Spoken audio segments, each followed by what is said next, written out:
otra cosa, entonces como que no vamos. No. Yo creo que Es una un tema chicana. interesante, no seas así. Yo creo que un tema interesante es hablar un poco sobre la epistemología detrás de nuestro quehacer teológico, ¿no? Listo, o sea, vamos con eso. Vamos con aquella cosa que presupone la Iglesia Católica y la Iglesia Protestante para empezar a hacer su propia hermenéutica, ¿no? Me gustó esa palabra, presuponer, me gustó esa palabra. Bueno, listo. Tampoco nos ponemos tan exquisitos, o sea, es de un diálogo entre amigos, o sea, yo está todo bien. ¿Puedo empezar? La epistemología detrás del quehacer teológico. ¿Estamos de acuerdo, Leo, Lucho, Basi? Sí. ¿Hugo? Vale, está bien. Sí. Es una discusión más filosófica. 2 minutos, yo les estoy tomando el tiempo, 2 minutos aproximadamente cada uno, no se maten. Y lo que les pido es no nos chicaneemos con ni evangélicos, ni con fiduche, ni con cosas raras. No. Vamos tranqui, por favor, porque mi canal tratamos que sea así. Listo. Leo, cuando quieras, 2 minutos aproximados. Si te pasa un poco, no pasa nada. Bien, perfecto. Voy a tomar el tiempo acá.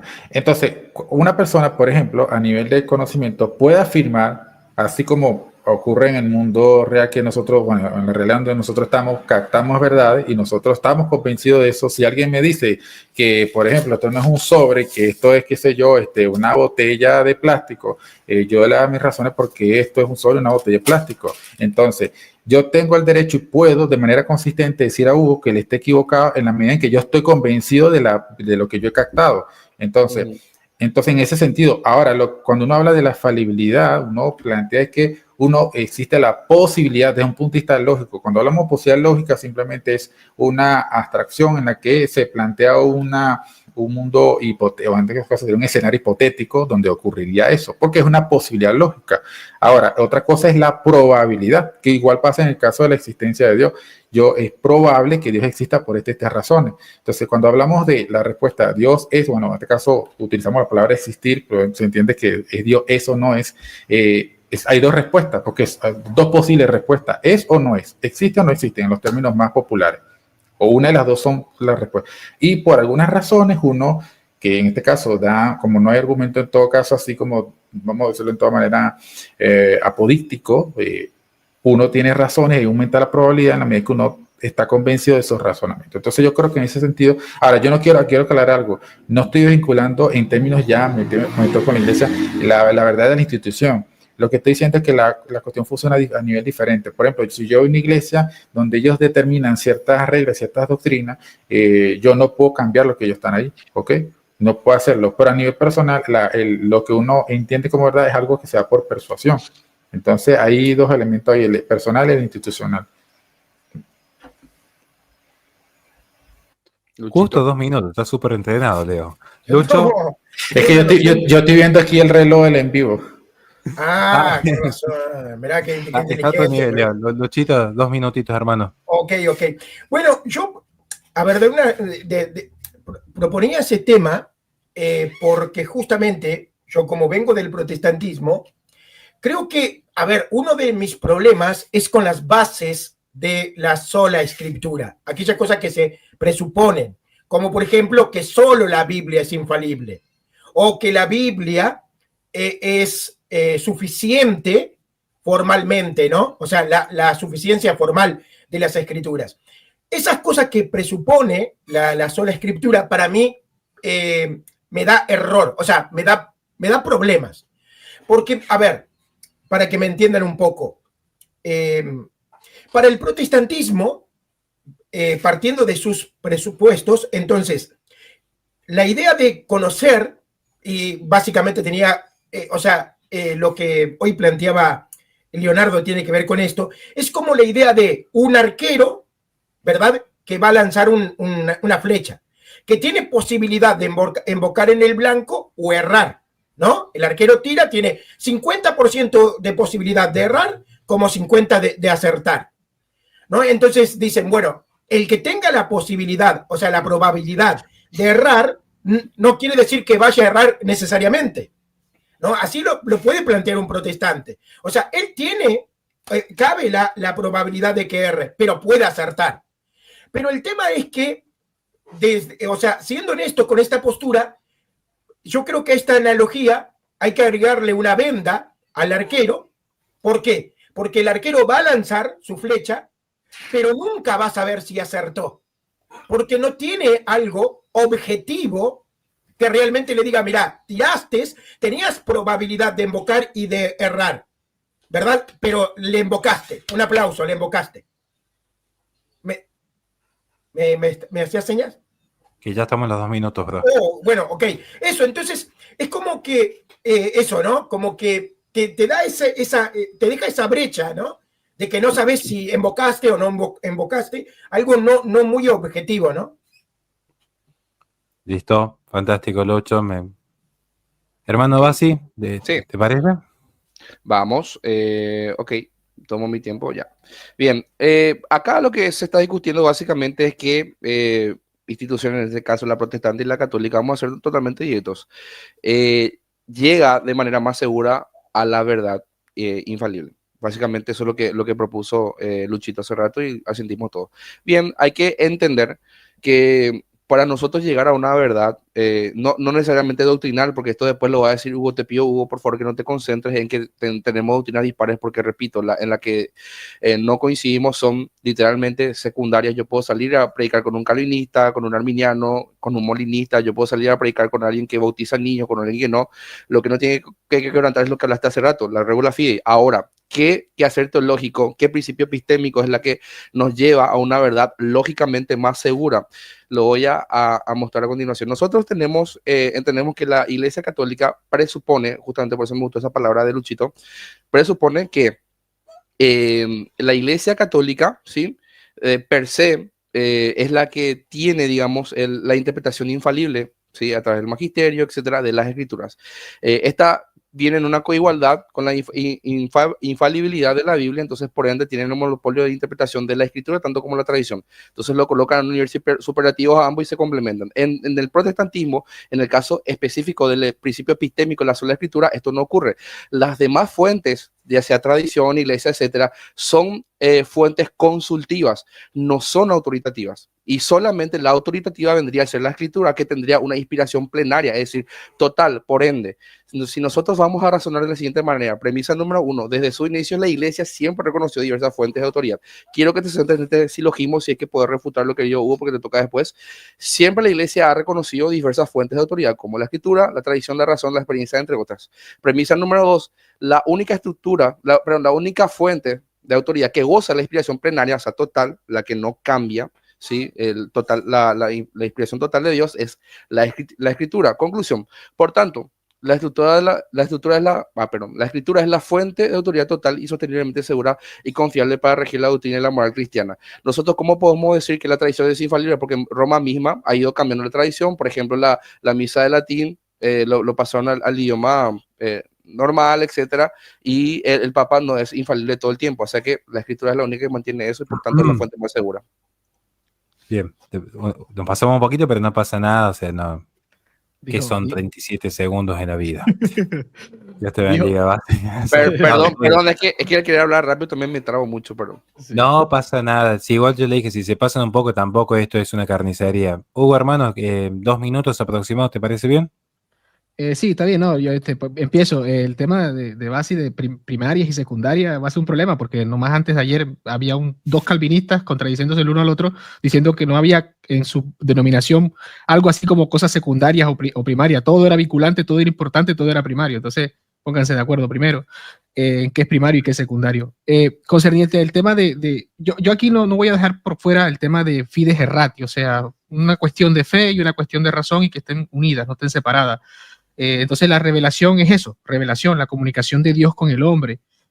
Personas por su propio medio, aplicando un principio de hermenéutica, pueden llegar, sí, el Catecismo Romano lo dice, e incluso el Concilio Vaticano II lo plantea, pero no te garantiza que en una totalidad, con una seguridad. ¿Por qué? Porque hay que verlo todo a la luz de la fe en Cristo que establece la institución y deja al Espíritu Santo, que el mismo que inspira para que se escriba la Biblia, es el mismo que asiste al mismo magisterio para que interprete bien la Biblia concerniente a la revelación y nos dé, por eso es revelación. Utiliza a la iglesia como causa instrumental para darnos a conocer la verdad. Entonces es la manera más garante, desde el punto de vista del cristianismo de todos los tiempos, entender que esta iglesia maestra va a interpretar bien la regula fide y va a darnos el sentido correcto de lo que nos quiere decir la revelación. Por lo tanto, sí, yo puedo hacer hermenéutica, yo puedo ir a la Biblia, todos vamos a la Biblia, pero mis conclusiones tienen que ser evaluadas a la luz de algo. ¿De qué? De la verdad objetiva en concerniente a la fe en su contenido que establece el magisterio. O sea, es el magisterio. Imagínense estar en el siglo I y no, soy yo el que voy a leer los textos y a interpretarlo. No, va a venir alguien a decirme qué es lo que verdaderamente significa. Tengo que escucharlo. Por eso se establece un marco objetivo de la fe a la luz de lo que diga la iglesia, interpretando la revelación asistida por el Espíritu Santo. Entonces eso sí garantiza una plenitud de la correcta interpretación y la correcta enseñanza de lo que es la revelación. Pero cada uno por su lado va a llegar, aquí vemos 5 y vamos a llegar a conclusiones distintas en el mismo pasaje de la Biblia, aplicando el principio de hermenéutica del sujeto. Y eso es lo que tenemos como resultado posturas vertientes. En el catolicismo va a existir eso, pero sabemos a cómo medirlo. Y el que no se adhiera a la verdad, a la que debemos, concerniente a la fe, que es donde está la unidad, sea anatema, ¿no? Eso es lo que ha querido el cristianismo de siempre. Bien. Bien, ojalá todos los debates fueran así. ¿Les parece que hagamos una segunda ronda, muchachos? ¿Estamos de acuerdo? ¿Segunda ronda? Sí, Bien. Sí, Espérenme primero porque ya lo dije. La justicia es una virtud cardinal. Y entonces es justo que agradezca a la gente que nos está ayudando, lo digo de corazón. Muchas gracias a los que nos están ayudando, a José Feliciano, a Mónica Hunt. Sí, literalmente nos permite sostener esto, no solo la ayuda a Angie y su familia, que ya conocen el caso, también la ayuda que estamos haciendo en oncopediatría. Así que de verdad, muchas gracias, Mónica. Gracias, Denise, y gracias, Kevin Armas. Sepan que todos los aportes que nos están dando van destinados íntegramente a oncopediatría y las familias que allí hemos ido conociendo y que necesitan de nuestras obras de caridad. Bien, estamos para iniciar las refutaciones. ¿Estamos listos, Armando Mendoza? Sí, voy a tratar de, más que refutar, seguir proponiendo un poco de lo que iba a extender, ¿ok? Bien. Libertad de expresión absoluta, Carmen, no te preocupes. Ok, bien, cuando yo veo que se está argumentando, y bueno, en parte ayer una refutación, cuando veo que se argumenta el tema de la necesidad del magisterio, se está partiendo de una necesidad que no es necesariamente absoluta. Es decir, cuando digo absoluta es que la realidad puede existir, podemos convivir en una realidad donde exista pues magisterio falible, ¿ok? En ese sentido, pues es como el asunto del mal, es decir, tenemos que convivir en un mundo donde hay mal y esa es la realidad y mañana no sabemos qué nos va a pasar y bueno, probablemente hay que vivir de acuerdo a la voluntad de Dios. En ese sentido, parece que más bien, a mi juicio, que es un problema para católicos a nivel emocional, a nivel de crisis, porque necesita eso. O lo otro que yo mencionaría aquí, ya me acordé, es que yo no creo eso de hablar de que el magisterio sería como el criterio objetivo, porque el magisterio se tiene que conformar la revelación también. Entonces, si no, entonces yo me preguntaría, ¿el magisterio católico romano a qué se sujetan ellos? A la revelación. Bueno, entonces ahí te fijas que ellos tienen que ser regulados. Pero ¿quién regula la Biblia? La Biblia no es regulada por nadie. Por eso es que necesariamente tiene que ser la autoridad última. El magisterio es el que se tiene que conformar la palabra de Dios y no la palabra de Dios al magisterio.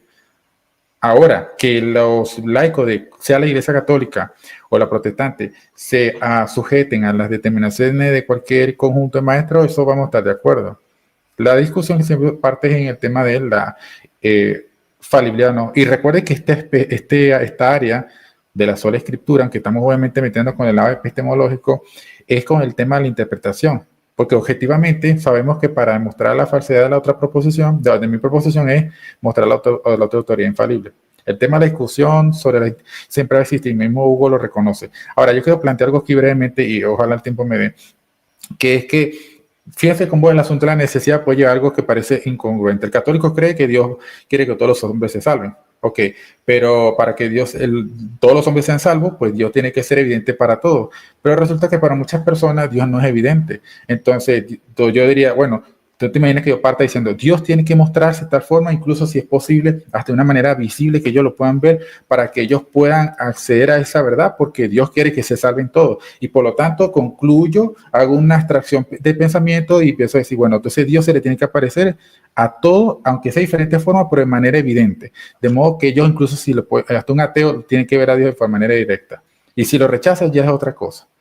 Entonces, no, yo no creo que sería necesario concluir eso. Es decir, estoy creando una doctrina sobre la base de una necesidad que a lo mejor simplemente es o es una interpretación errada de la promesa de Cristo, bueno. 3 minutitos aproximadamente, así que bueno, hagamos 3 minutos porque parece que 2 minutos es muy poco para los temas que estamos tocando, así que 3 minutos para todos. Gracias, Leo. Lucho, ¿te parece 3 minutos? ¿Arrancamos? Ok. Bueno, acá es justamente donde viene el tema de lo que presupone cada doctrina, ¿no? Cada sistema de hermenéutica, porque claro, a ver, yo entiendo lo que dice Leonardo y encuentro un error lógico en lo que presupone, en el silogismo, en los silogismos de ladrón en la cruz de Bassi. Bueno, primeramente, el católico, a ver, encuentra la palabra de Dios en las Escrituras, pero también en el magisterio. Ahora, siguiendo el silogismo de la línea lógica de Leonardo, él dice, a ver, ¿quién regula la palabra de Dios? Nadie. Pero ¿quién regula el magisterio? Bueno, Dios. O sea, las Escrituras fueron dadas por Dios. El magisterio es regulado por Dios. O sea, ¿y quién regula a Dios? Nadie. ¿Ves? O sea, el protestante dice, nosotros somos regulados por la palabra de Dios y la palabra de Dios no puede ser regulada por nadie. Ok, el católico dice, nosotros seguimos al magisterio, el magisterio es regulado por Dios y Dios no puede ser regulado por nadie. ¿Ves? Entonces, tiene que ver justamente con las bases de nuestra teología. Bassi decía, ¿no? En una especie de argumento ahí, ¿no? Él decía, bueno, la Biblia es infalible, ¿no? Y no cambia. El magisterio es infalible, el magisterio católico, pero las tradiciones cambian. Y acá está el problema lógico en lo que plantea Bassi. ¿Por qué? Porque nosotros los católicos no creemos que los dogmas cambien.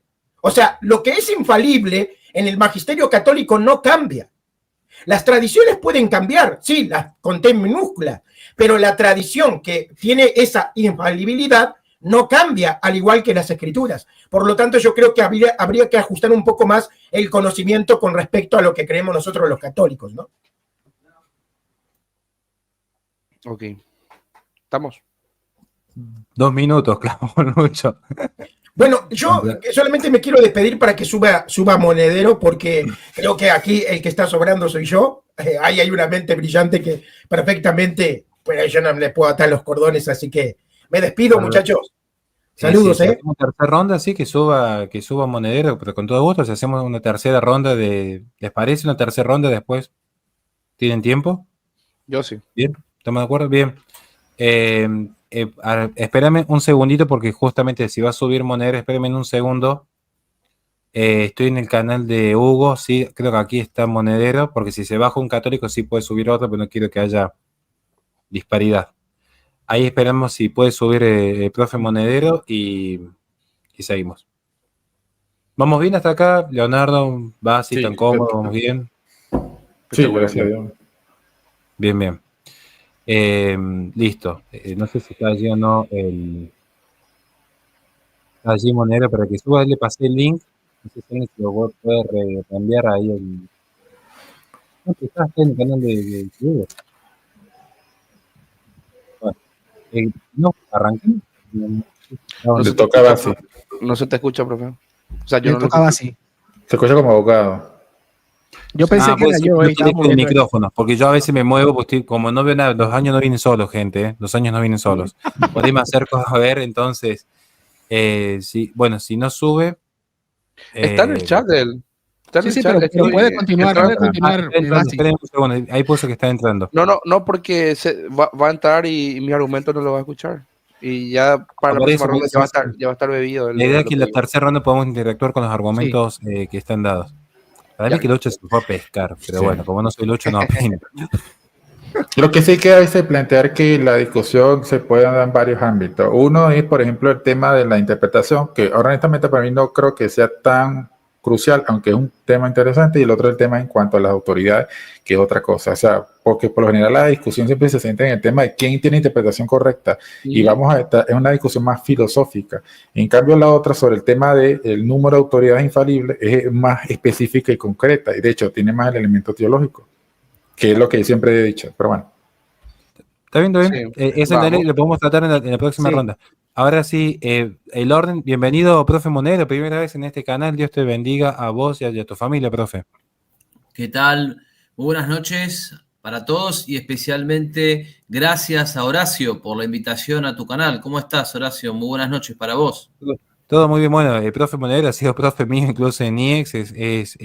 Realmente sabe. A diferencia de mí, él sabe, así que un gusto que esté aquí para ayudarnos. Las reglas son igual para todos. Las reglas son respeto, como decía San Agustín, en lo fundamental unidad, en lo demás libertad y ante todo caridad, así que el respeto tiene que primar. Volvemos 3 minutos, Basi, avísame si estás listo e iniciamos. ¿Te parece bien?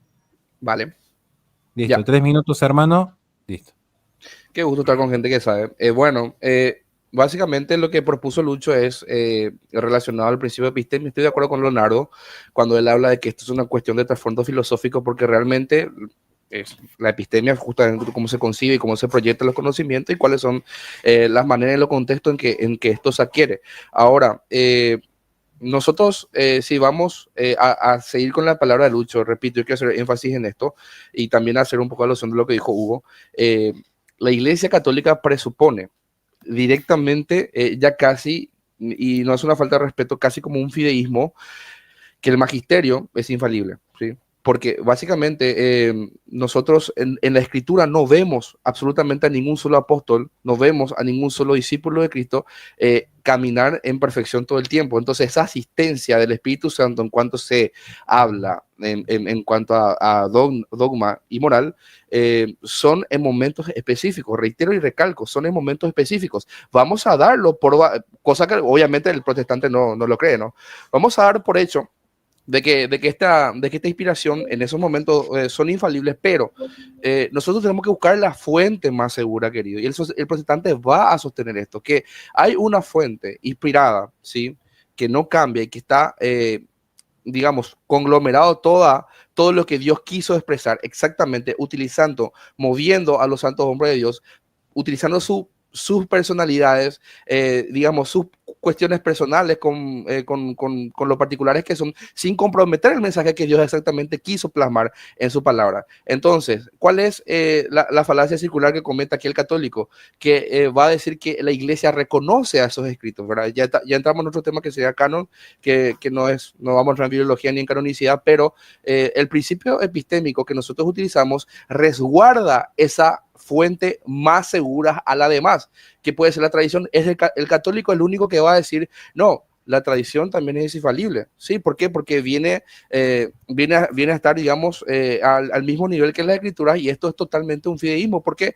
Porque si ellos me van a decir a mí, porque me lo hacen bastante veces, dame una enseñanza apostólica de la sola escritura, o mostrarme un texto que me dé el indicio del principio de la sola escritura. Es que el principio no necesita estar dentro del objeto al ser estudiado, que en este caso es la Biblia, en este caso es una cuestión de fe, ¿no? Entonces, básicamente, este principio simplemente lo que hace es rastrear, digamos, el origen de la información que se encuentra de manera más segura, y nosotros, tanto católicos como cristianos evangélicos protestantes, creemos que la Biblia es la palabra de Dios.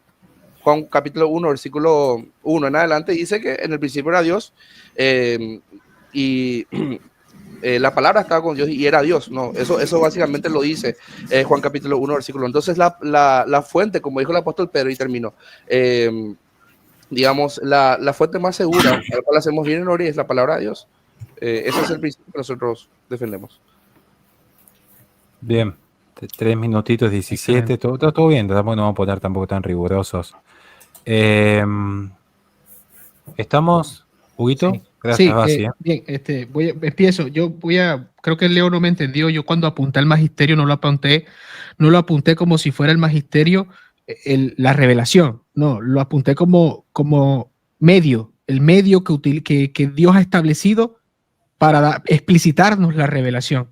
porque la revelación, aunque sea solo la Biblia, ahora, para no meter la tradición oral, aunque sea solo la Biblia no tiene un carácter explícito de todas las enseñanzas, se requiere un medio que la explicite.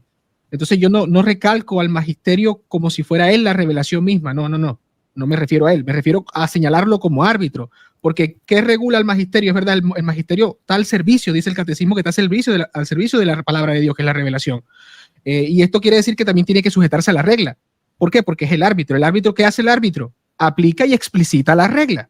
¿Ve? Entonces la pregunta es, ¿instituyó Cristo un magisterio para que explicite y aplique la regla? Los cristianos de siempre entendieron eso. Es más, si me pongo más estricto con Bernardo Sesbou, en su libro La infalibilidad de la Iglesia en la historia, el cristianismo histórico creyó de que lo que hablaba la Iglesia era palabra de Dios porque era la intérprete oficial de la revelación misma. Entonces, ahí me confundiste un poco con referente a lo que dice el hermano. Otra cosa que dijo el hermano, creo que fue del Basi, con el tema de la misa, que por eso se cae la infalibilidad, porque cambia una misa a otra. Hay que entender primero que antes de hacer un juicio con el catolicismo hay que conocerlo, ¿no? La cuestión que es mutable dentro de la Iglesia y lo que es de carácter mutable e inmutable, y hacer esa distinción. Y bueno, pronto, después será en otra ocasión para no perder tanto tiempo aquí. Otra cosa que se afirmó, a la verdad que a Basi no lo entiendo mucho porque a veces dice cosas que yo estoy de acuerdo. O sea, si él reconoce infalibilidad de momentos en la iglesia, yo me voy y le repito y le reitero, bienvenido a la Iglesia Católica, pero no pueden haber varias autoridades infalibles en el sentido de que por momentos, porque al dictaminar cosas o definir cosas, si las dos son contradictorias, uno de los dos está diciendo la verdad y otro la mentira, o en el peor de los casos los dos están mintiendo, ¿se entiende? Pero los dos no pueden estar en la verdad, por respeto al principio de no contradicción. Otra cosa que dijo Basi, otra cosa que quería explicarle a Leo, es que yo digo, o sea, los cristianos tienen que entender algo. Veo que se parte del sujeto y no se parte del hecho histórico de que Cristo resucitó e instituyó a un grupo de personas, no a varios por aparte que enseñen cada quien como quiera. No. Ha instituido a un grupo. Ahora, creo que sería honesto ir a ver si encontramos una línea seguida de ese grupo que ha tenido esa autoridad para legislar, para dirimir, para decirle al cristianismo esto sí, esto no. ¿Ve? Al mismo mundo cristiano, porque obviamente en el mundo cristiano han existido controversias contradictorias, valga la redundancia, entre ellas, ¿no? Jesús es Dios y no es Dios. ¿Cuál será la verdad? Bueno, ¿cuál ha sido la práctica del cristiano? ¿Cómo ha sido la fe del cristiano para dirimir esa cuestión? ¿A qué se apela? ¿Qué han hecho ellos para solucionar la cuestión? Detrás de ese actuar funcional, porque tú me vas a decir, no, eso es mecánico. Sí, bueno. No cerraste, está justo para cerrar. Exacto, para ellos decir, no, es una cuestión dinámica, una cuestión mecánica de función, ¿no? Pero es que detrás de ello hay una creencia, de lo contrario no se vincularían y no existieran los anatemas, ¿no? Entonces, en ese planteamiento creo que es muy, muy honesto ir a la historia y ver el entendimiento de los cristianos concerniente a esta temática de cómo nosotros conocemos la verdad o lo que significa la revelación. Fantástico. A veces nos podemos pasar unos minutos, no pasa nada. Para darle espacio a la tercera ronda, porque queremos aprovechar que está aquí también el profesor Monedero, que un gusto que nos honre estando aquí.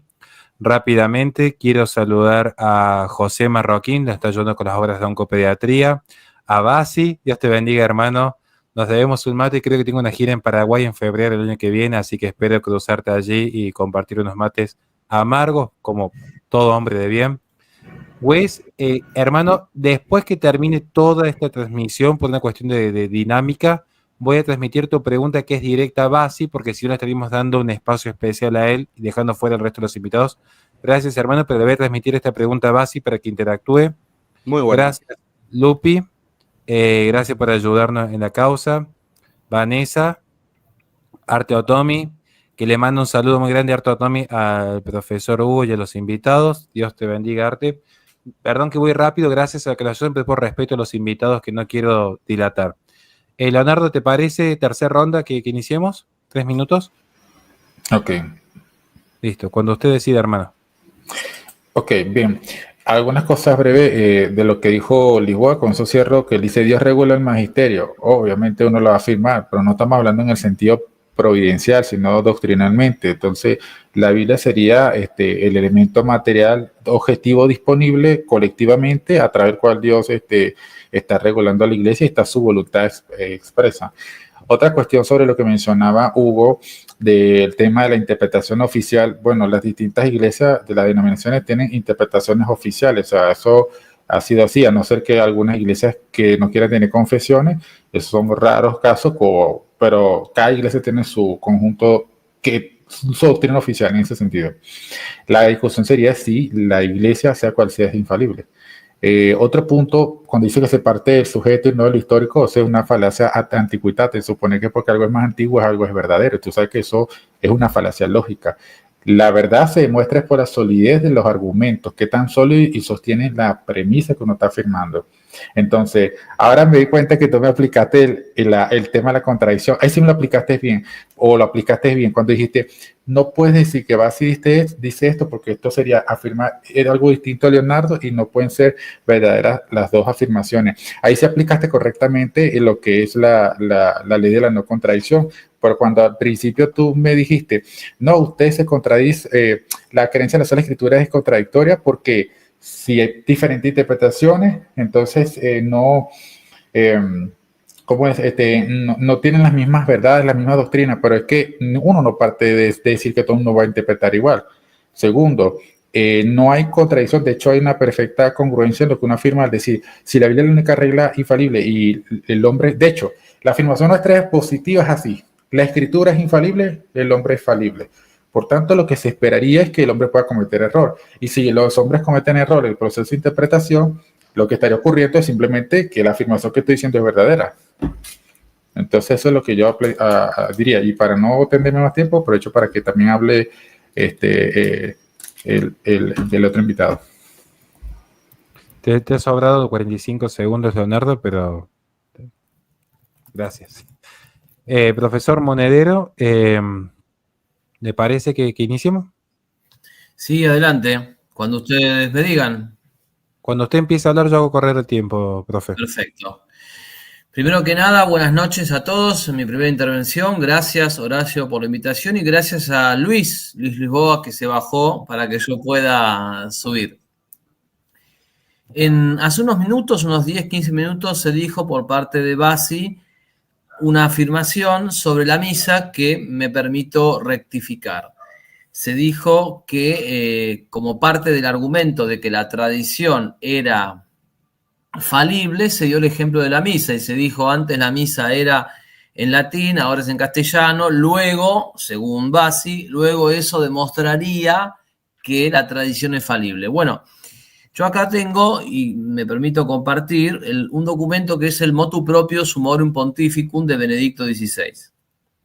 En ese documento, el Motu Proprio Summorum Pontificum de Benedicto XVI, lo que se dice claramente es que en realidad, y ahí estoy compartiendo, por ahí no se ve bien porque tengo menos espacio, pero se dice que es lícito celebrar el sacrificio de la misa según la edición típica del misal romano promulgado por el beato Juan XXIII en 1962, eso es la misa en latín, y dice que no se ha abrogado nunca como forma extraordinaria de la liturgia de la Iglesia, ¿sí? Estoy, repito, en el documento Motu Proprio Summorum Pontificum. ¿Por qué digo esto? Porque la base material del argumento de Bassi, ¿sí? del amigo Bassi, era que esa misa ya no existía o ya no se celebraba. Y en realidad la misa se sigue celebrando, solo que en los años 70, en los años 60 en adelante hubo una indisciplina en muchos sectores de la Iglesia occidental que llevó a que de forma abusiva esa misa se dejara de celebrar. Pero la misa nunca se ha abrogado y acá les estoy mostrando el documento de Benedicto XVI diciendo que la misa nunca se ha abrogado. Por ahora esa es toda mi intervención, solamente quería rectificar ese hecho material en base al cual se había sostenido el argumento precedente. Muchas gracias. También 2 minutos, muy bien. Bassi, tus 3 minutos, ¿te parece, hermano? Ajá, sí. Listo, iniciamos. Voy a ir de menor a mayor. Básicamente, sí, que me haya demostrado que la misa en latín sigue siendo vigente no desmonta lo que yo quise ejemplificar, que la tradición es infalible. ¿Por qué? Porque la tradición infalible se transmite digamos, entes falibles. Entonces, la inspiración, repito, la inspiración por ser venida de una fuente infalible, que es el Espíritu Santo, es Dios, alto puro, no puede venir de manera equivocada. Lo que pasa es que la fuente en este caso cuenta con con una creación que tiene la naturaleza, la ontología caída, ¿sí? Partiendo de ese presupuesto, entendemos que puede sufrir variaciones ese mensaje inspirado. Entonces hay una sola fuente entre todas las inspiradas que cuenta con la inspiración plenaria, es decir, no se ha modificado en carácter esencial lo que realmente el Señor quiso expresar, y esa es la escritura. Por ende, la tradición es infalible. ¿Por qué? Porque simplemente cuando alguien me dice algo, yo lo puedo escuchar mal, o alguien puede haber escuchado mal, y bueno, como el jueguito ese del teléfono cortado, y no quiero ser informal con esto, que bueno, mientras más se vayan comunicando, esto va sufriendo variaciones, entonces no me asegura que este mensaje sea fidedigno, por tanto, no es completamente segura. Lo que dice Huguito, lo que dijo el licenciado Monero solamente es eso, no puedo contestar otra cosa. Lo que dijo Hugo, que está bien, la Iglesia Católica supongamos que tiene es el cuerpo rector que va, el árbitro que va a decir a toda la cristiandad lo que se tiene que creer y lo que no. Va dirigiendo en base a la escritura, está al servicio de la escritura, justamente el magisterio romano. Perfecto. ¿Quién dijo que es la Iglesia Católica Apostólica Romana? ¿Sí? ¿Quién dijo que eso pertenece exclusivamente al Papa y a su magisterio infalible? La Iglesia Ortodoxa rechaza la asociación apostólica. Si vamos a ir rastreando, cosa que no se puede rastrear, la Iglesia Ortodoxa rechaza la asociación apostólica. Sí, no sé cuál es tu asombro. La Iglesia Ortodoxa no reconoce asociación apostólica válida, querido Hugo Ariza. Entonces, no sé, la sede de Roma, por como máximo, es la tercera sede. Antes, Pedro fundó o estableció la iglesia de Antioquía. Si vamos a ser precisos con el rastreo histórico, entonces no hay presupuesto dentro de la Sagrada Escritura por la cual nosotros nos basamos para hacer nuestra cuestión epistémica, en donde a mí me diga que justamente la sede romana es la que se encarga de regir doctrina y moral a toda la cristiandad. Y por último, la sola Escritura no pretende hacer doctrina per se, pretende generar base infalible para el posterior desarrollo teológico. No, si Leonardo dice que un ejemplo, yo no sé cuál es la doctrina aceptada, si Leonardo bautiza gente adulta y yo bautizo niños, ejemplo, no significa que la sola escritura esté errada, porque la sola escritura lo que nos da es una base para el posterior desarrollo teológico, donde podemos diferir en cuestiones secundarias y no las más evidentes, que son clarísimas a la luz del Evangelio, como lo que mencionó hace rato Leonardo, que son verdades troncales dentro de la cristiandad protestante. Justo terminé la palabra protestante y el reloj me marcaba 3 minutos. Un éxito así. Gracias. Bien. Hugo, lo único que voy dejando abierto de invitación, se me ocurre acá un debate sobre sola escritura entre el hermano Bassi y el profe Monedero. Sería muy interesante que entre los dos pudieran interactuar. Creo que sería algo muy interesante. Cuando Lucho dijo que no le podía desatar los cordones, yo ya me asusté, así que no sé. Bueno, hermano Hugo, ¿estamos tus 3 minutos para iniciar? Sí, voy a responder al señalamiento de falacia del hermano Leo. Obviamente no es una falacia, puede retroceder el video. Yo aclaro de que se parte de un principio de autoridad de la persona de Cristo, y preguntarnos si instituyó o no instituyó un magisterio en el ámbito histórico, si históricamente lo hizo, y le dio la garantía a ese magisterio de, primero, la ordenanza de enseñarnos la revelación, y acto segundo, si dijo algo que garantizara que nos iba a dar la correcta enseñanza. Entonces, cuando traigo a la mesa la historia, no es porque sea una falacia de la historia, no me recuerdo, la antiquitaten, algo así se llama la falacia antiquitaten, ¿no? Sí. No es una falacia. Cuando traigo la historia a la mesa es para ver si podemos señalar en la historia a ese magisterio que tiene ese cargo, que tiene esa función. Si los cristianos han creído eso. Entonces, hasta aquí no estoy diciendo que es verdad porque se perciba en la historia, etcétera, etcétera, sino que si son buenas razones para señalar una línea continua desde Cristo hasta hoy, ¿dónde está ese magisterio instituido por Cristo para enseñarnos? O sea, entonces yo no veo aquí la falacia de que estoy aludiendo porque es histórico, es verdad. No, sino porque si creemos en la revelación, creemos en Cristo, bueno, Cristo dejó enseñanzas, pero también instituyó un árbitro, ¿sí o no? Entonces, si instituyó un árbitro, hay que señalarlo. ¿Somos capaces de encontrarlo en la historia? Ese es mi planteamiento, porque sí o sí necesitamos un medio, un intérprete de la revelación, que nos diga qué significa la revelación, porque la existencia de varios intérpretes van a llegar a conclusiones distintas. Pero bueno, vuelvo y digo, me parece que mi hipótesis está tomando fundamento. ¿Cuál es la hipótesis? que en el protestantismo lo que importa es creer que la Biblia es palabra de Dios, como dice Basi, y que si se bautiza niño es falso o no. Y bueno, eso es superfluo, pasa a ser superfluo. Para algunos es importantísimo, como los luteranos, para otros, no sé qué denominación es de Basi, no, para el luterano tienes que creer en la presencia real de Cristo en la Eucaristía. Y bueno, por ahí otros creen que ni siquiera eso es un acto simbólico, meramente actuación. Entonces, ¿salva o no salva el bautismo? Entonces, ¿a la luz de qué? O sea, ¿cómo medimos entonces, cómo encontramos la ortodoxía en el cristianismo para, una vez conocer la ortodoxía, pues que exista la ortopraxis, que es adecuarnos a esa ortodoxía, ¿no? Y practicarla. Entonces, yo aquí pongo es más que todo, más que señalarles, pregunto, o sea, ¿cómo solucionamos esto en el cristianismo? Porque el catolicismo me la pone fácil. Ahora, ustedes, ayúdenme allí, ¿no? Sí. ¿Estamos, Hugo? Sí, ya, yo creo que ya. Lo otro de Basi es muy difícil porque hace pica aquí, pica allá y hay que matizar en muchos aspectos. Ya vuelvo y le digo, hay que conocer el catolicismo, lo que es materia mutable e inmutable, que te lo dije yo en un principio, te lo dijo el profe Monedero y te lo vuelvo a recalcar, ¿no? La mutabilidad e inmutabilidad en las creencias católicas, lo disciplinar es mutable. Ahí justo ya llevamos los 3 minutos para eso, sí. Saludando a Toy en la cocina, Dios te bendiga.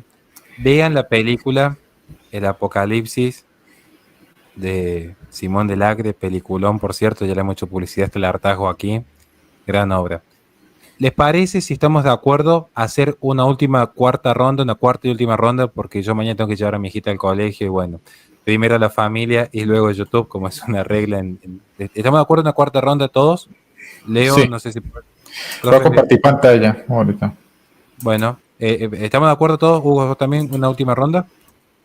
Listo. Sí, de acuerdo, de acuerdo. Sí. Avísame, Leito, cuando te hago correr el tiempo, por favor, hermano. Ok, me avisa. Cuando vos empieces a hablar, yo empiezo a correr el tiempo.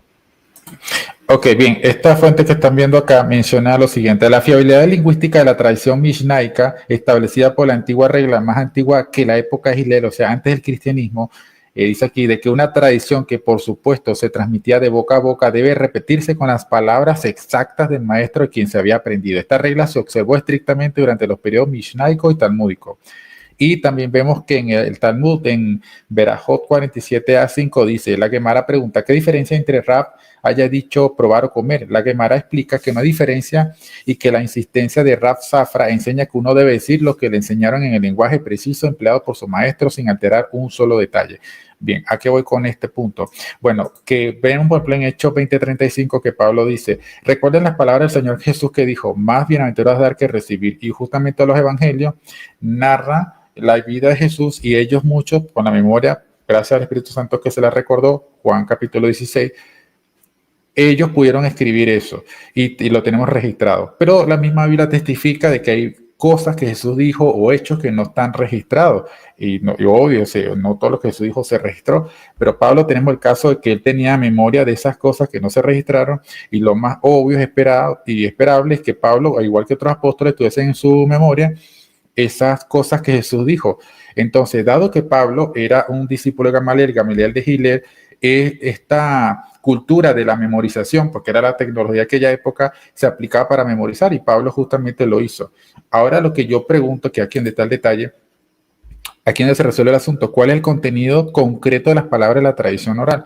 Si realmente la tradición oral se transmitió y esa va a ser una tradición oral infalible, lo que mínimo esperaríamos que al menos buena parte de ella se hubiese preservado en la mente, digamos, colectiva, si es que existe tal cosa como una mente colectiva de la iglesia, se hubiese preservado y las personas tuvieran de memoria, así como la gente sabe memorizar versículos de la Biblia.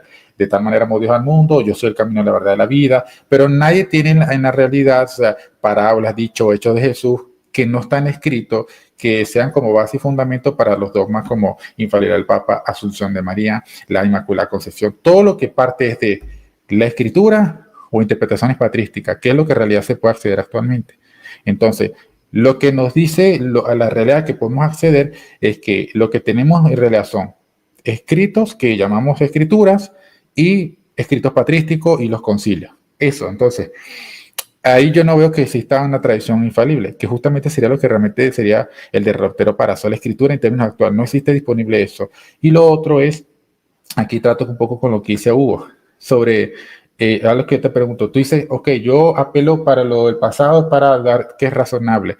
Ok, tú construyes la idea desde que históricamente Jesús estableció un magisterio.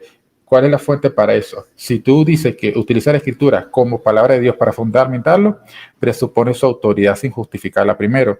Y si la abordas como documento histórico, entonces estás partiendo de concluir que la iglesia es infalible y que tu juicio personal que te puede llevar a concluir eso. Pero si tu juicio personal te lleva a concluir que la iglesia es infalible y la iglesia infalible te dice que tú no debes tener un juicio personal o propio de las escrituras por el juicio privado que es condenado, entonces resulta que el juicio privado o es falso o es verdadero. Si es verdad, si te llega a concluir eso, entonces es verdadero, ergo, entonces el protestante está justificado en su epistemología en que puede conocer las verdades de fe a través del examen personal o el libre examen de las escrituras. Entonces, fíjate que estoy mezclando dos elementos, el tema de la interpretación y en el otro comentario es el tema de la tradición, como esa autoridad que supuestamente es paralela con la escritura. Muy bien, hermano. 4 minutos, bueno, 3 minutos 55. Wow, me entendí mucho, perdón. No hay ningún problema, porque si usted tiene 4 minutos, lo importante es que usted cierre la idea. Es lo que estamos interactuando acá con argumentos e ideas. Esto no es una carnicería para estar con el bisturí, pero para que sepa Monedero, Basi y Hugo, que si se pasan 3 minutos 30 segundos, están cerca de los 4 minutos, para ser justo, también tienen ese mismo tiempo, para que no se sientan tan encorsetados en su última exposición. Ahora sí, profe, cuando usted empiece a hablar, yo le empiezo a correr tiempo. Me toca a mí entonces. Sí, profe. Buenísimo, muchas gracias. Hay varias palabras que aquí me anoté que se vienen usando de manera bastante impropia. Se usó de manera impropia el término fideísmo. Esto de infalibilidad papal de momentos también está mal usado. La falacia ad antiquitatem tampoco es aplicable. El término epistemología tampoco se usa bien. Entonces, hay un problema, que es que cuando queremos empezar a hablar, Leonardo y Basi, y creo que es un modus operandi en otros protestantes, empiezan a dejar argumentos, objeciones, una tras otra, reservas. Entonces, el camino hay que desmalezarlo, y eso lleva muchísimo tiempo. Es decir, la objeción se puede decir en 15 segundos y por ahí la refutación nos dura 5 minutos, 10 minutos, ¿sí? Entonces creo que aquí Leonardo y Basi están aplicando la estrategia según la cual la mejor defensa es un buen ataque. Es decir, la mejor defensa de la sola escritura es un buen ataque donde se ponen objeciones, y se ponen 4 o 5 en cada intervención, con lo cual se vuelve bastante difícil cualquier comunicación. Hubiese sido mejor ver pocos argumentos en profundidad. Primero, el fideísmo es el desprecio a la razón, cosa que los católicos no hacemos. Eso lo hacía Lutero, lo hacía Occam, pero los católicos no hacemos eso. Tanto es así que el hecho de no comprender las promesas matrimoniales, por ejemplo, es una de las bases para la nulidad matrimonial. Mirá la importancia que le damos a la razón. Santo Tomás de Aquino, nuestro doctor estrella, ha sostenido que la inteligencia es aquello que Dios más ama en el hombre. Mira si no le damos importancia a la razón. Por lo tanto, más bien hay fideísmo en Lutero, que dijo que la razón era un pedazo de escoria, ¿no? O en Occam, que decía que Dios podía hacer lo contradictorio. Ahí hay fideísmo. Después, epistemología. Acá se usa y dice principio epistémico, La epistemología, al menos la definición que yo conozco, no digo que sea la única, es filosofía de la ciencia. La epistemología es filosofía de la ciencia. ¿Qué tendrá que ver la filosofía de la ciencia con la sola escritura? Me la deben, me lo explicarán algún día, no importa, seguimos. Ahora, la infalibilidad papal de momentos no existe. El único infalible es Dios. Es decir, lo que hace Dios es hacer participar al hombre de la infalibilidad en ciertos casos muy concretos, cuando el Papa define en materia de fe y costumbres una verdad que debe ser creída, etc. Pero eso pasa en casos muy concretos, ¿sí? De manera tal que eso de que el Papa es infalible, luego deja de ser falible, luego pasa a ser infalible, eso es un muñeco de paja. ¿Por qué les digo esto? Y esto con la mejor intención, mis estimados. Porque así como hay varios conceptos de ustedes que ustedes traen acá a la mesa y que no son los que nosotros creemos, como el tema de la misa, donde había una confusión de parte de ustedes, quizás una gran cantidad de las razones que ustedes tienen para oponerse a la Iglesia Católica están fundadas en una comprensión inexacta o equivocada de lo que nosotros creemos. Entonces, en vez de atacar al catolicismo, quizás sea mejor estudiar el catolicismo y luego se irá viendo. Finalmente, quiero hacer un hincapié en esto. Cuando leemos a los grandes divulgadores protestantes, a John MacArthur, a Sproul, o mismo cuando vamos a la Confesión de Fe de Westminster u otros documentos, vemos que hay una oscilación permanente en el concepto de sola escritura, que no termina de explicarse bien. A veces sola escritura es la Biblia como norma única y a veces sola escritura es la Biblia como norma última. No es lo mismo. La norma última es la más grande, la más alta de las normas dentro de un conjunto de normas. La norma única significa que no hay otra autoridad, ¿sí? Así que esa ambivalencia entre el concepto de sola escritura vuelve equívocos la mayoría de los debates y el protestantismo cae en el error de no definir correctamente sola escritura. Muchísimas gracias. Hay 4 minutitos 20. Por si necesito unos segundos más luego el hermano Basi. Hermano, cuando usted empiece a hablar, Basi, yo le empiezo a correr el tiempo. Dale, muchas gracias por la claridad y el respeto a sus argumentos. Tengo regalitos, apreciaciones para los dos. Hugo, directamente me está diciendo que cuál es el árbitro y cómo es que la iglesia va a llegar a la ortodoxia. Si no te convence la Biblia, que no es solo mismo bíblico, eso sí es un muñeco de paja, querido licenciado. La sola escritura no es solo mismo bíblico y lo voy a hablar después. Credo, no sé, te presento el credo niceno, ¿no? Creo en un solo Dios Padre Todopoderoso, creo en el cielo y la tierra, todo lo visible y lo invisible. Bueno, conocen ustedes el credo, son personas leídas, yo lo entiendo, discúlpeme que no le conozca al señor Monero, parece que es una persona muy conocida, pero lastimosamente no tengo el placer, pero sí lo conozco a Hugo, sé que es una persona leída y sé que sabe el credo niceno, eso es ortodoxia. Podemos compilar ciertas cuestiones que van a indicarnos que la iglesia, y esto vamos a diferir verticalmente con el señor Hugo, sigo con el señor Hugo Ariza, en breve tomo los argumentos del querido licenciado. Vamos a diferir en que la iglesia, que Cristo dejó un cuerpo para definir doctrina y moral. Nosotros si rastreamos lo que pasaba en Hechos de los Apóstoles, vemos que los apóstoles lo que hacían es que fundaban iglesias y instituían ancianos. La iglesia, a la vista, en el estudio de la hermenéutica, de todo el desarrollo hermenéutico principal, de donde ellos se movían y hacían teología, eran autocéfalas, totalmente. No había, por eso es que la necesidad posteriormente en el quehacer teológico para normal a la cristiandad completa se hacían concilios. Entonces ahí se demuestra de que las iglesias realmente tenían controversia justamente porque no era regido por un magisterio. Es totalmente falaz atribuir a un solo grupo magisterial ya desde el inicio siempre, porque de la boca de Hugo ha salido varias veces que esto ha creído siempre la cristiandad y esto es falso. Esto es totalmente falso. Las pretensiones papales se dieron muchos siglos después. Así que la iglesia autocéfala, la ortodoxia, yo les expliqué.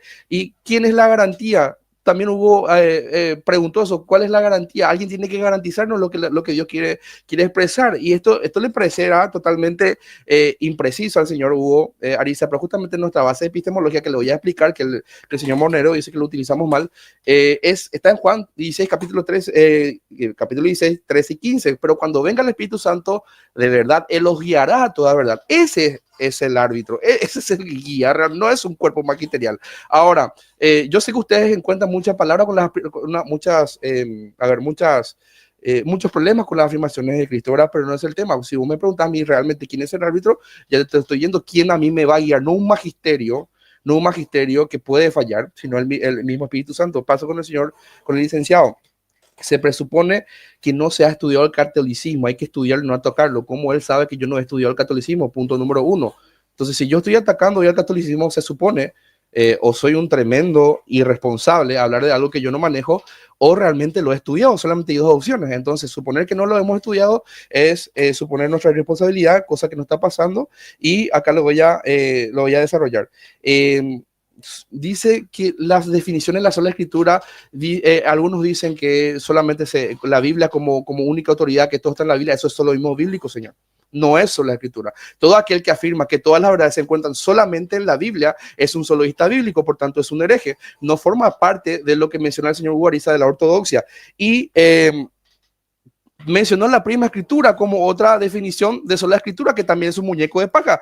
Dijo que otros dicen que la Biblia es la norma más alta. Y redondeo, muchas gracias, querido Horacio. Eso es prima escritura. La sola escritura habla de que la Biblia, las demás fuentes de autoría son consultivas y el árbitro final infalible, por tanto, inspiración plenaria, es solamente la escritura, la bendita palabra de Dios. Muchas gracias.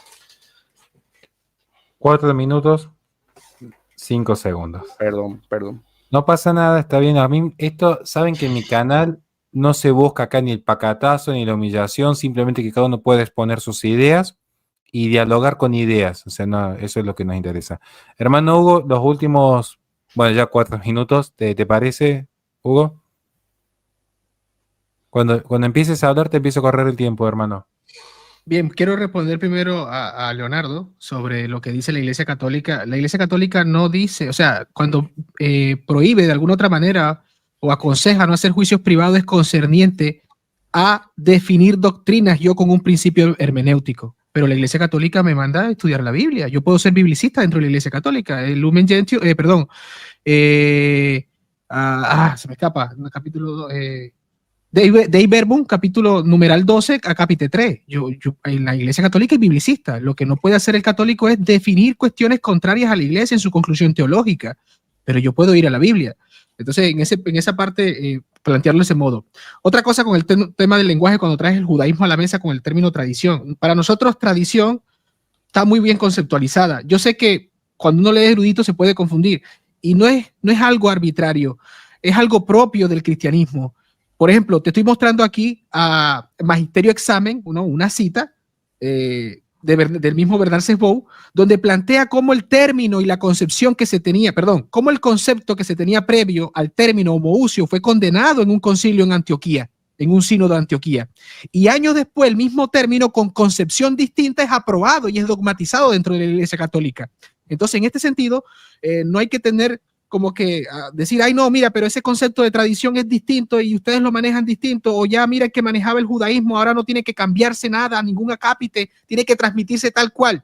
La concepción, el sentido, el significado sí, terminológicamente puede cambiar y puede mejorar, incluso puede formularse mejor. Esto para mostrártelo como un hecho histórico de que ha existido en la iglesia cambios y formulaciones mejoradas, explicitadas de mejor manera. Un término pasó de ser condenado a ser abrazado, pero con diferente sentido, ¿no? Ahí dejo de compartir la pantalla para seguir con el tema de Basi, me encantó lo que dijiste, porque dices el credo niceno-constantinopolitano. Efectivamente, el credo niceno-constantinopolitano, ¿quién lo instituye? ¿Quién lo establece como ortodoxía? Una institución, la Iglesia Maestra.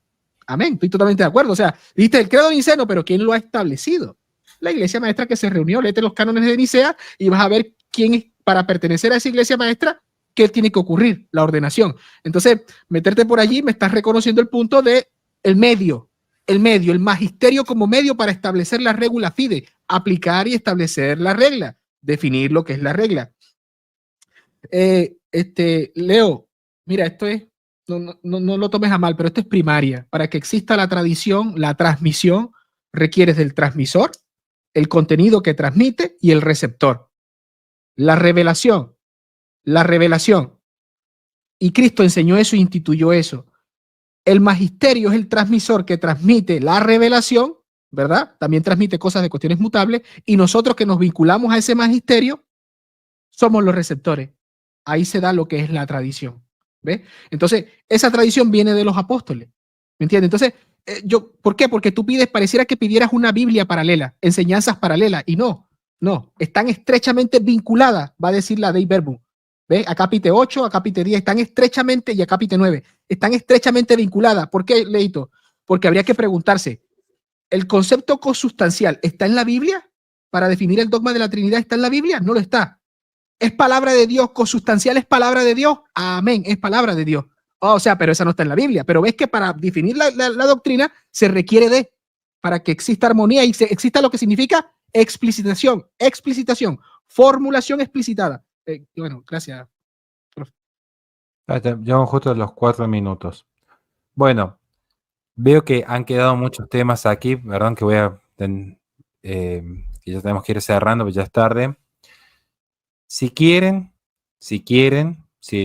profesor tiene ganas, o Hugo tiene ganas, o Leo tiene ganas, o Basi tiene ganas, u otros tienen ganas, siempre que haya paridad entre un católico y un protestante en números, yo mañana puedo hacer una transmisión en vivo a esta misma hora, 21 horas Argentina, y seguir dialogando de manera ordenada estas ideas, porque hay mucho para decir y refutar. Entonces, lo que yo les propongo ahora, volviendo al orden que teníamos originalmente, es, para ya ir terminando, agradeciendo a Juan Carlos, a Omar Álvarez, Dios te bendiga, hermano, gracias por ayudarnos a moderar el chat y mantener el respeto. A Lucas Gómez, ya voy a hablar algún día de filosofía y videojuegos, para eso también otro canal que se dedica a toda esa cuestión de los cómics, los videojuegos, las películas, y exponiendo a políticos, tranquilo que ya cerramos el vivo. ¿Cuánto tengo que donar para que cierre el vivo? Tranquilo, hermano, Dios te bendiga. Les propongo lo último, miren, yo mañana si quieren con todo gusto, los 4 tienen mi celular, pueden venir y seguimos dialogando de esta manera ordenada, si quieren. O si quiere venir otro, bienvenido sea, con esta regla de que 1 y 1. Nada más, un protestante y un católico. Para terminar el vivo, en 1 minuto, por favor, no interactúen con los argumentos, porque si no volvemos a abrir el debate. Que puedan dejar en 1 minuto el mensaje que quieran, o sus redes, o que digan, bueno, síganme en Instagram aquí, o síganme en mis redes, o decir, bueno, que Dios los bendiga, un saludo para mi esposa y mis hijas. 1 minuto. No interactúen con los argumentos, pueden dejar el mensaje que quieran, porque si no tendré que volver a habilitar el debate. ¿Se entiende? O sea, el mensaje que quieran, sin interactuar con los argumentos que ya se dieron, porque el debate ya se cerró por hoy. Cualquier cosa, guarden eso para mañana y yo no tengo problema en moderar sin ningún drama. No me molesta ni que ustedes ni que nadie hagan uso de este debate, siempre y cuando guarden el respeto. Si alguien no va a reaccionar, si guardan el respeto a los invitados, no hay ningún problema. Eso es lo único que aclaro desde ya. Ahora sí, Leonardo, profe, Basi y Hugo. Ok, bueno, sí, primero agradezco porque el espacio y de poder compartir acá. Obviamente eso, lo importante es que tengamos el tiempo para interactuar y simplemente obviamente invitar a personas que escuchen los argumentos, que por supuesto apoyen los canales, bueno, a los que quieran seguir en mi canal es Unidos en la Fe. Y honestamente sí me gustaría que ya sea diálogo, sea debate, fuese más cerrado de 2 personas. ¿Por qué lo digo? Porque hay mucha información circulando entre nosotros. Entonces, mientras sea entre 2 personas, es mejor porque, o sea, es una opinión que estoy dando, porque sería mucho más cerrado y se puede, por ejemplo, si Hugo o profesor Monedo da una serie de argumentos, ya puedo tratar específicamente con eso y no con 2 personas. Es un poco más complejo. Entonces, bueno, nada, simplemente invitar a que apoyen los canales y bueno, muchas gracias, Horacio. Te tomo la consideración y te dejo abierta la invitación, Leo, si querés que organicemos un diálogo entre vos y el profe Monedero. Yo encantado de mediar, y pues sé que los dos son muy responsables y muy educados. Profesor, su minuto. Muchas gracias. De nuevo reitero el agradecimiento, Horacio, por permitirme subir a tu canal, y a Luis Lisboa, que se bajó para dejarme un lugar a mí. Solamente invitarlos a que exploren los contenidos y cursos que ofrecemos en Academia Catena Aurea. Estamos en Instagram, también en nuestras redes, en YouTube. Tenemos muchísimos debates, contenidos, conferencias, no solo sobre estos temas, sino también sobre cultura, religión, filosofía, sobre la polémica contra el evolucionismo, argumentos en contra del evolucionismo, en tanto la ciencia de la epistemología, etcétera, ¿sí? Así que nada más que eso. Y recordar que en Catena Aurea ustedes pueden o bien adquirir cursos grabados y escucharlos, o también pueden comunicarse con los profesores de la academia, entre ellos yo, y cursar distintas materias, lógica, filosofía, historia, de algunos temas, teología y argumentación. Así que los invito a eso. También hay espacio para chicos de secundaria y hay preadolescentes. Muchísimas gracias. Gracias, profesor. Hermanito Basi. Hey, no me esperé esto, en serio. Gracias, profe, por la oportunidad. Y nada, me encantó, en serio, me encantó y se lo nota. Lo conozco recién al profe Monedero, se lo nota bastante leído. Y sí, yo creo que también es mejor que sea Leonardo con el profe. Así como Lucho no pudo traer las botas al licenciado, yo no puedo hacer eso con Leonardo. Y me encantaría estar viendo ese diálogo. Y en otra oportunidad probablemente me inviten a mí, ¿no? Que soy abortivo entre ustedes. Y gracias a todos. Gracias, en serio. Y síganme en mi canal lo que quieren. Apologética Protestante, desde todos mis errores y falencias, pero intentando ser siempre fiel al mensaje escrito. Yo te rebanco, hermano. Sé que te aprecio un montón, hermanazo. No, pues, Así que vos sos siempre bienvenido acá. Hermanito Hugo. No, yo agradecido con el profe que merecidamente me envía el link para participar. Y bueno, Leo lo admiro mucho, lo respeto mucho. Profe, mi abrazo grandísimo, ¿sabes? Ferviente admirador del profe Monedero. Y a usted, profe, gracias por invitarme, que también, pues, máster, que todo el mundo siga al profe y vaya a sus cursos. A los dos. Tenemos dos profesores aquí que son una eminencia, hermano. Qué suerte tenemos. Y gracias a todos. Y bueno, que Dios nos bendiga y la Virgen siempre nos acompañe, ¿no? Listo. La verdad que entre hoy y mañana voy a intentar contactarme con Leonardo te voy a escribir al Facebook y que me escriba por favor el profe Monedero, porque quizás podría ser que mañana entre Monedero y Mendoza, mañana mismo, cuando ellos puedan o quieran, un diálogo. Yo me voy a tratar de mediar que ponernos de acuerdo en el tópico, pero que sea entre ellos dos para que sea más ordenado, puedan interactuar mejor con los argumentos, que haya más tiempo de exposición. Y yo estoy aprendiendo de todo esto y por ahí me doy cuenta que 3 minutos, 4 minutos para los tópicos que tocamos por ahí es un poco, entonces tenemos que meter como toda la información condensada. Pido perdón si de repente me equivoco en algo en la moderación, esto lo hago de buena fe porque busco que este canal sirva para aprender. Aquí hablamos de cultura, de historia, de filosofía, y que sirva para aprender y porque como creo fielmente que la verdad nos hará libre. Y como decía San Agustín, la verdad es como un león, uno la arroja y se defiende sola. Dios les bendiga a todos. Recuerden todos los que han participado, no tengo ningún problema con que utilicen el video íntegro, no hay ningún inconveniente, siéntanse libres. Y nos veremos mañana a 21 horas. Gracias de corazón a la gente que nos está ayudando para oncopediatría, pero lo más importante son las oraciones, porque es Cristo el que nos sostiene en su gracia y en su vida plena. Dios les bendiga. chao, chao.